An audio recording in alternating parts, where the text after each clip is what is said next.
The Grow My Cleaning Company podcast helps owners of cleaning companies just like you to grow your company and yourself so you can make more money and finally get the time and money freedom that probably got you into this business. Discover how to automate and create systems that allow you to grow like crazy without losing control. If you dig the show and want to show some love, subscribe, rate, and review on iTunes. It really helps. Enjoy the show. Hey, Clean Nation, Mike Campion here with the lovely and amazing Tasha and Brian Roberts. They are in Phoenix, Arizona. This is one of the few times I'm in Phoenix. My guests are in Phoenix. If we thought about it, we could have just met in person, but we're way too cool for that. We're all over Zoom. These guys started ASAP Construction Cleanup in April 2019. They specialize in, as you might have guessed, post-construction cleanup, window cleaning, power washing. It may come out that they are our clients.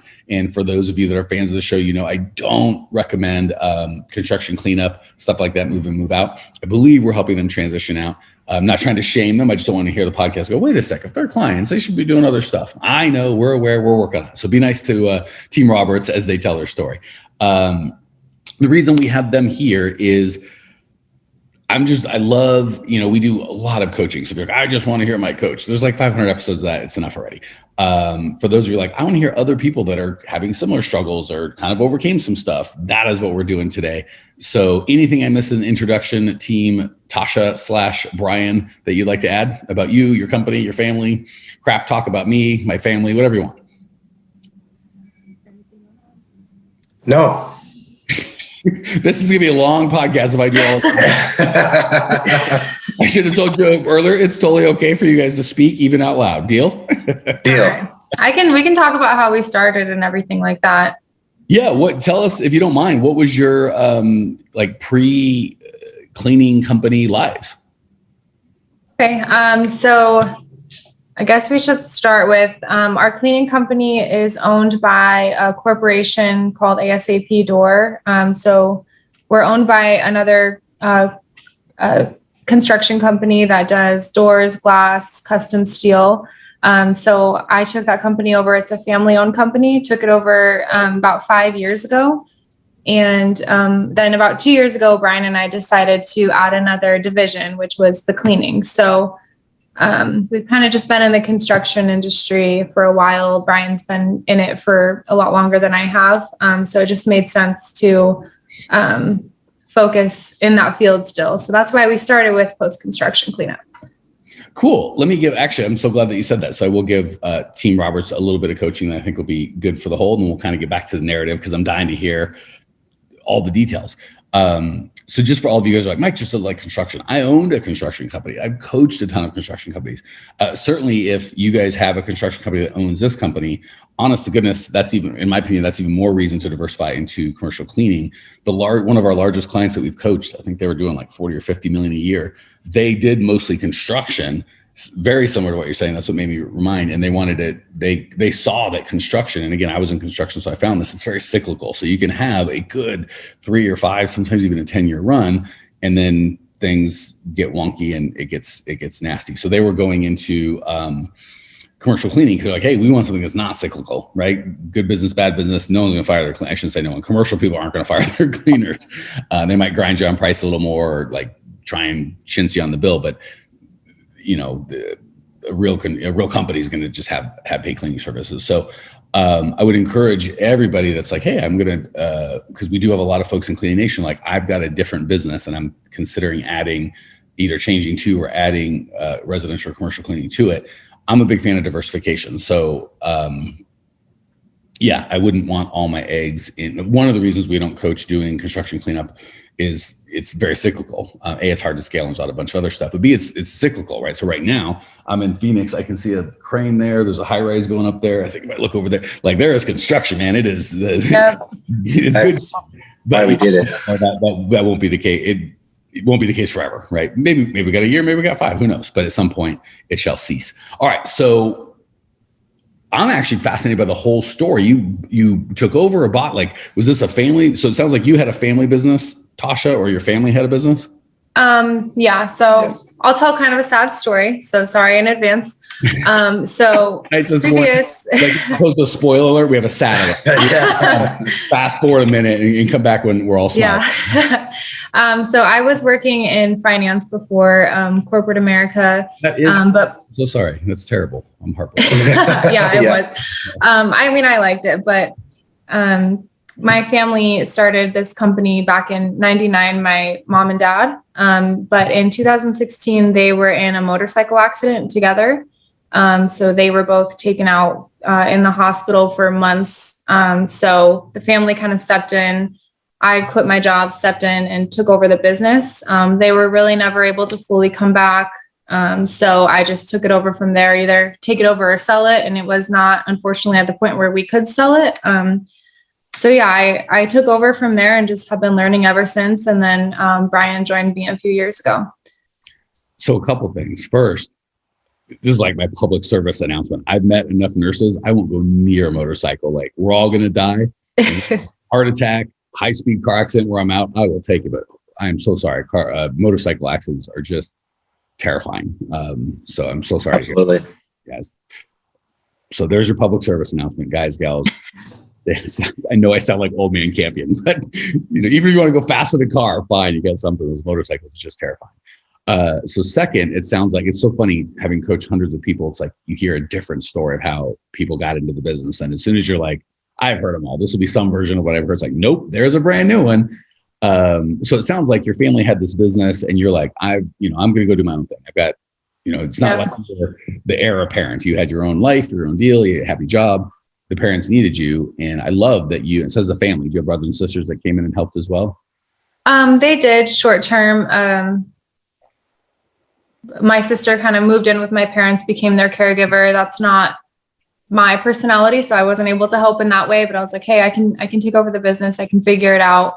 So I did that. And then I have a little brother who's 10 years younger than me. So he was too young to help at the time, but he since has joined the business. So yeah, it's still within the family, which is awesome. Well, congrats on the family, because you had your own life. I'm sure your sister had her own life. And I love how she's like, well, this is my skill set and I'm going to jump in and serve them directly, as caretakers, which is just awesome. And I love that you're like, I just got to be honest with you and myself. That's not probably what I'm going to be best at, but I can serve. That doesn't mean I'm not willing. So I love that you guys took it over. That's such a sweet thing. And then Brian, what's your how did you get sucked into this? Well, I set tile for like 10 years. Holy up until April of 2019. And I just decided that I'm getting too old. I was keep doing that. I don't know how old you are, but I'm 35. Oh shit. He looks like no, just kidding. I'm like, I would drop dead if I try to set tile for a week. Fumble. Yeah. So even at 35, that's a young man's game, like laying tile. Yes. My body was starting to break down. So I decided, we decided to start the cleaning company, something that's a little bit easier on my body and where I wouldn't have to be out there doing that manual labor anymore. Because I want to live. I want to live. Good. I want to be able to do stuff when I get older. Yeah, that's a fine goal. It's hard to argue with that one, buddy. Like, yeah. So the one thing I want to say before we move forward, having coached hundreds of folks, there's almost always two scenarios when something happens, and it's not always car accident or motorcycle accident, heart attack or stress, or just things happen, right? We think it's infrequent, and it is, but it's not never. We've just had dozens of stories of people having to leave their business unexpectedly for months at a time, health or just whatever. There's happens more often than you think, right? If you had a business for 20, 30 years, I would say the chances are very, very good that's going to happen at least once, and more than once is probably more than half of the chance. So my encouragement to everybody is please get the systems and processes in place. Like, God bless the Roberts family or Tasha and your family that had siblings that would step in and help, but that's not always the case, right? Like they're not interested, or they're too young, or they're just whatever. They got their own thing going on. So it was pretty cool. And Tasha might be like, I don't think it was all that cool because I was the one that had to step in, but from an outside perspective, it's pretty cool that you had that, but most of the time it's not. So I want to encourage guys, gals that are like, hey, I think I should systematize. I should really kind of get my things together. There's just another reason of it's almost, if you're in the game long enough, it's not if, it's when. We're just physically unable to even for us, like my father-in-law passed away a while back and we were just done for a week, and real important that thing runs without us, as opposed to finding out at that point, like on top of a passing in the family, oh, by the way, your business is also crushed if you don't go in. It's a crappy place. So I would love to hear your guys' experience with that. How did you feel walking into a business that, what was that experience like? It was hard because it very much ran on my parents. My dad was in the field. My mom knew the office. It was all old school, paperwork and everything like that. And I had to systematize a lot of things, and make a lot of changes to where it could run a little bit better by, on its own. It's still not there. But scary. Yeah. It was scary trying to walk into that, but it taught us how to now set up a business to where you can leave, hopefully, or if something were to happen, it doesn't fall apart. So, we learned the hard way. That's definitely my nature, learning the hard way. Yeah, that's what I say, but our whole coaching business is based on me spending 20 years banging my head into a wall, learning the hard way, and then going, hey, give me some money and I'll show you how not to make the dumb. You can make better, smarter mistakes than the dumb mistakes I made. So I love that. That's hard way is not the most fun teacher, but it certainly is effective.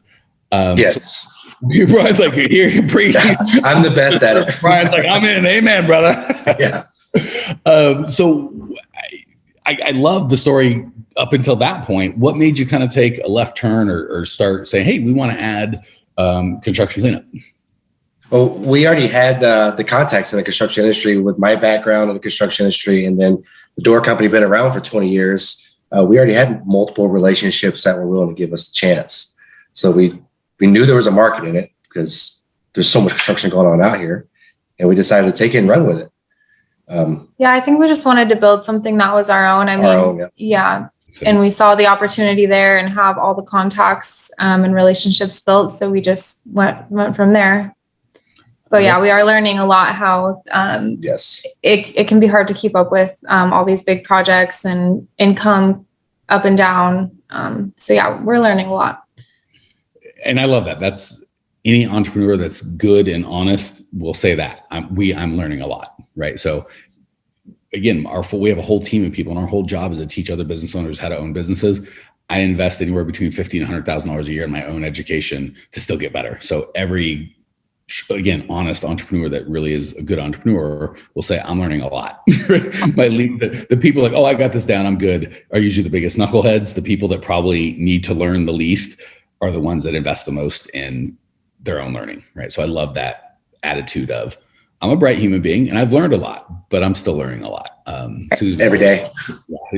Yeah. And again, that's going to happen. It's just what you're saying is admitting I'm going to absorb that information and change, or just go, I know everything and I'm a full cup and there's no room for anything else. Like, okay, let me know how that works for you. Not the case. Right. We'll see. Yeah. Maybe that's called get a job time, frankly. Awesome.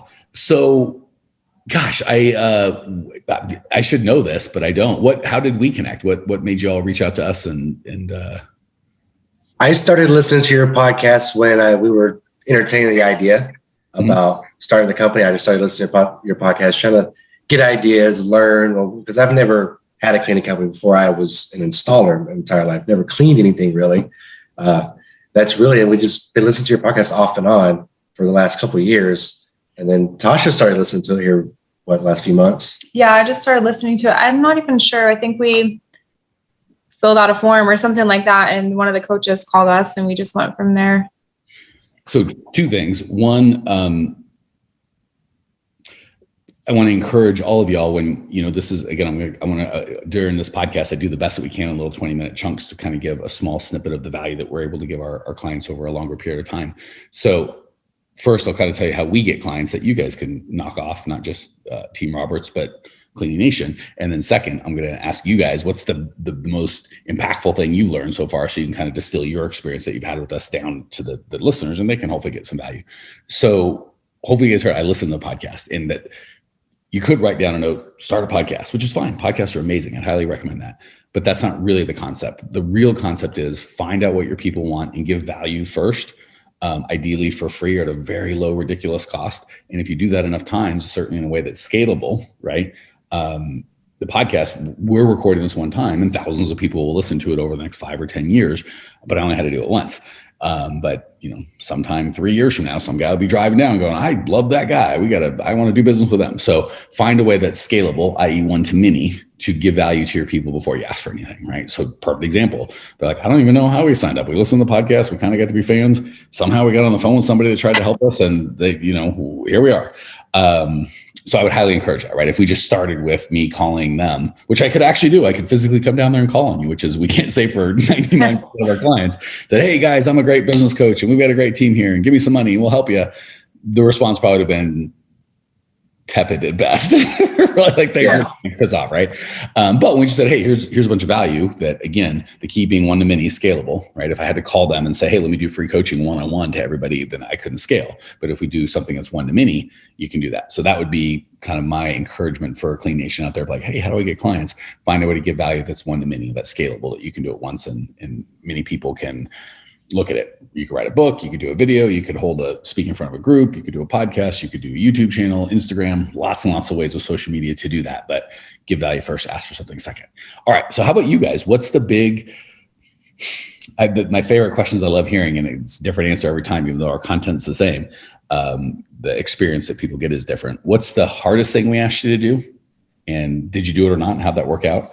And what's the best thing that you're like, oh my gosh, here's, for all of you guys that don't want to, pay for coaching, here's what we got. Here, go take it for free and go get it. I would say the hardest thing is more the mindset thing to get past changing our clientele, trying to break into different markets. Brian's more of the person to be having those conversations. And I think he's just had a hard time. That's been the hardest for me. Overcoming that mindset shift. Before you go into the kind of the best of low hanging fruit, let me encourage Clean Nation. I wish I could say there's a way to get around that. I can just tell you what to do and you don't have to change who you are, how you think at all. Just do A, B, and C and you'll be rich. Or even better, what people really want is just give me a bunch of money and I'll give you the magic secret or fairy dust and everything will be easy. And that doesn't exist. So I love, again, same with we're all going to learn and grow or not learn and grow, but we all have the opportunity. I love that for everybody, the biggest change is going to be the mindset. For most, that's the hardest part. Just most people don't recognize it. So I love that it's hard to really dive into it until you recognize it. So I love that you guys are going, changing who we are and how we look at the world. That's first. And then what do I do and in what order? As long as we got the right Tasha and the right Brian, the what do you do is fairly easy. If we've got the wrong mindset, we can tell you what to do till the cows come home. Y'all will struggle. So I love, that's very insightful. And I think you guys are still new in the program. So it's not like they're graduate at the end. So for where you are, that's excellent insight. I would agree just 1,000%, Tasha. All right. Definitely the hardest part. Yes. Good news is I've seen you guys, and by the way, we being me and the other coaches kind of talk, behind your back's always positive. And we've all agreed you guys are really doing the work and moving forward, and we're proud of you. I promise you we would have reached out to you if there's some sort of like, oh, they're off track. So it's okay if you're like, I feel like we're not moving, or I feel like we're stuck, or I feel like we're that's part of the that's called stepping outside of your comfort zone and feeling like, oh, this is different than what I'm used to. I don't think I like it. But you're doing it. So proud of you both. All right. That said, everyone's like, oh, that all sounds terrible. I don't want that. What's the big easy thing that we actually do, and how's that worked? That would bring the most value ideally to our listeners. We are still new in it, but I think the biggest change we've made so far, which is simple and we should have done it sooner, was changing everyone to be paid on the same way. We changed everyone to be W-2 employees, and we outsourced our payroll to Paychex because we were doing it in-house, which I don't know why, but but now, save money. And it's not even expensive. I don't know why we didn't look into it sooner. So outsourcing that takes a lot of stress off of us. So just trying to start systematizing things has been really helpful for us, and I think it'll help us scale as well. So again, Clean Nation, just like when I mentioned the podcast, the goal wasn't start a podcast immediately. It was, how do I give to my customers one to many? When they say we outsourced our payroll and kind of streamline the way that our legal relationship with our employees and the way that we pay them, please don't write down higher ADP or paychecks or whatever. They're fine. There's nothing wrong with them. Write down, what am I doing that I shouldn't be doing, right? What am I doing? The system is Tasha or Mike or Brian do this repetitive task that's kind of low value that I'm constantly doing that stops me from taking vacation. And how can I pay someone maybe that's better at it than I? So love that. Just looking at it. And it's funny too, because I love that you're like, it wasn't like Mike said something genius. You're like, oh my gosh, we never thought of that. It was more just going, is that important? Should we do that? Yeah, it is. Okay. Like some of it is just being reminded of almost what we know but didn't do. Right. And I love that you guys are coachable enough to go, yeah, that makes sense. We can make our lives 12% easier every payroll until the end of time. All right. I feel like we've covered a ton. I want to give you guys the final word. Any encouragements, warnings, bits of advice, any verbal words of service? I'll let you each go for Cleaning Nation. We'll call it a day. I'm going to say, listen to Mike. He knows what he's talking about. I'm going to put that and put on a loop for my wife. I don't know.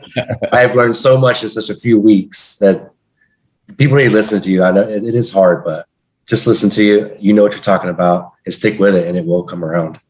And I'll even take it a step further, guys, gals. I really appreciate the kind words from you, Brian, but I want to encourage everybody. It's not about me or Growing Cleaning Company team. It's about finding a coach, someone that's done what you want to do repeatedly and has a system to do it. So if you're digging us, feel free to reach out. We'll see if we can't help you. If you're like, yeah, screw you, you're just trying to sell stuff, then fine, don't buy my stuff. It's okay, right? We don't need your money, but don't go. So I'm going to keep banging my head against the wall and do the same damn thing. So not so much you have to find Mike and listen to him. It's find a Mike that works for you and listen to him or her, right? So really find someone you trust that has demonstrated the ability to get the results that you want. Ideally, coach multiple other people to get those same results, and that you're a core values match. When you find that guy or gal that you trust, listen to them, right? Absolutely. Anyone give all the money in the world is not going to help their business a nickel, right? But if you start doing the things we actually do, that could be transformative. So excellent encouragement, Brian. Find a mentor, find someone who's done it. And you're like, well, that guy knows, as opposed to banging my head for 20 years. Maybe he can help me and I can only bang my head for a couple months. Tasha, what's your parting words of wisdom to Clean Nation? I guess I would just play off of what you said, finding kind of like that community that is similar to us and we can talk about our struggles and everything with has been really impactful, because we haven't been able to really talk to anyone about what's going on in our business. I mean, our family and friends know about it, but that's about it. You know, they don't understand. So finding the community has been awesome. And personally for me, I mean, the content also helps me with my other business and running that. And, you know, it's a service business and it's been helpful all around. So.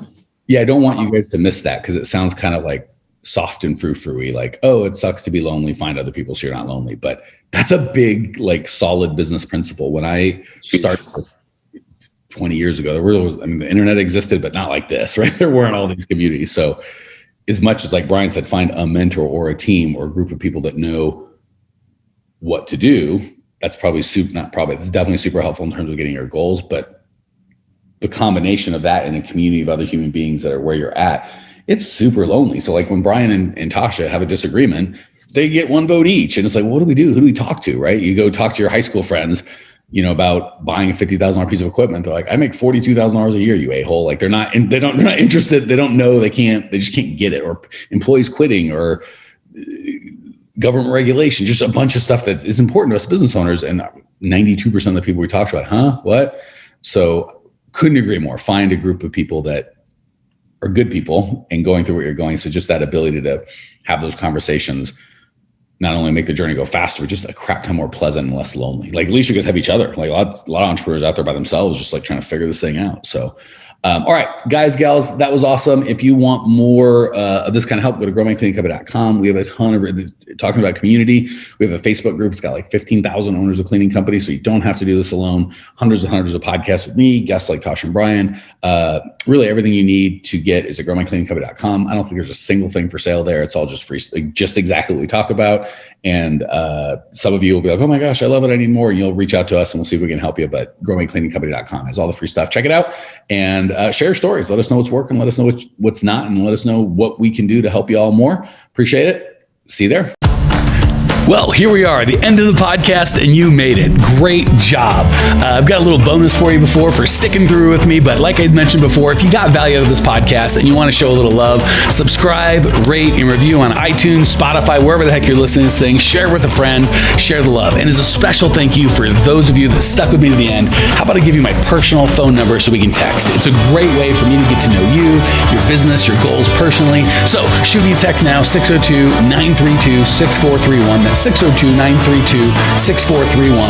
I am the only one who responds to these texts, and I will personally respond to everyone I possibly can as long as this number is manned. Don't know how long we're going to keep this at the end of the podcast, so grab it now, 602-932-6431. Give me a text, say hey, can't wait to meet you.